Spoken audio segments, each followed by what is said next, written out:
Hey guys, this is Alyssa and this is my response to Pharmacology Discussion 6. After watching the video, number 1, what BVM configuration do you notice? What components are attached to the BVM? The video describes this particular BVM configuration as the Tower of Power.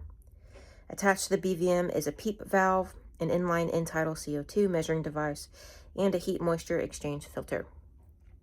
Number 2, explain the importance of these components. These components are important because they help us to confirm tube placement, ensure that we are giving good quality ventilations, and protect the patient's airway and us.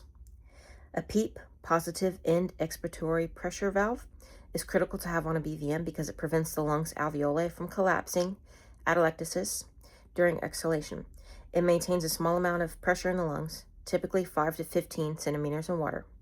Without a PEEP valve, the lungs return to zero pressure after each breath, which makes giving the next breath harder. This concept is similar to what happens to the heart when we pause chest compressions. Anytime we stop chest compressions, the blood pressure drops, and when CPR is resumed, it takes several compressions to build the pressure back up and get blood back into the heart. I also think of blowing up a balloon as an example. Blowing up a balloon that is completely void of air takes a lot of pressure. But if the balloon already has air in it, it takes way less pressure to blow more air into the balloon. An inline end-tidal CO2 measuring device is arguably the most important component to have attached to the BVM. It's the gold standard to confirm airway placement, and it provides for real-time monitoring of ventilation quality. Also, if it is used during CPR, a sudden sharp rise in end-tidal CO2 is a good indicator that ROSC has been achieved. A heat-moisture exchange filter is important because it allows for each breath to be humidified and warmed. When ventilating with the BVM, we are bypassing anatomical structures that humidify and warm the air we breathe in. The filter captures heat and moisture from the patient's exhalations and releases it into the next inhalation to prevent drying of the respiratory mucosa to keep secretions thin. It is also helpful for infection control purposes.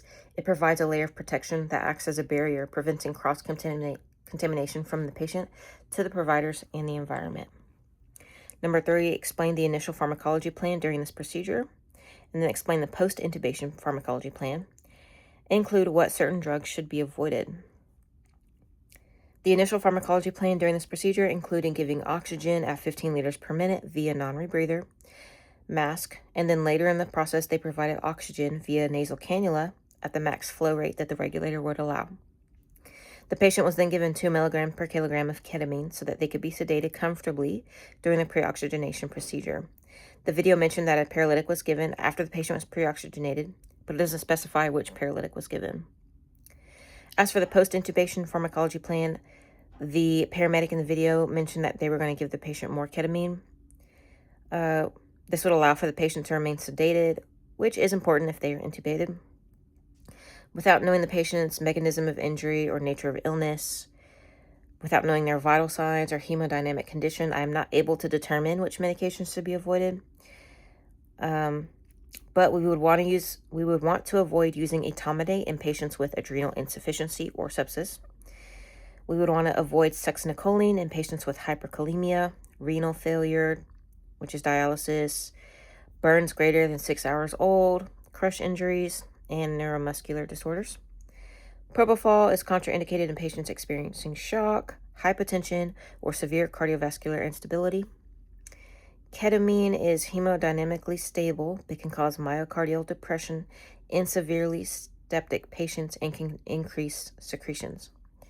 Midazolam is not ideal for RSI due to the potential for significant blood pressure drops, particularly in patients experiencing shock.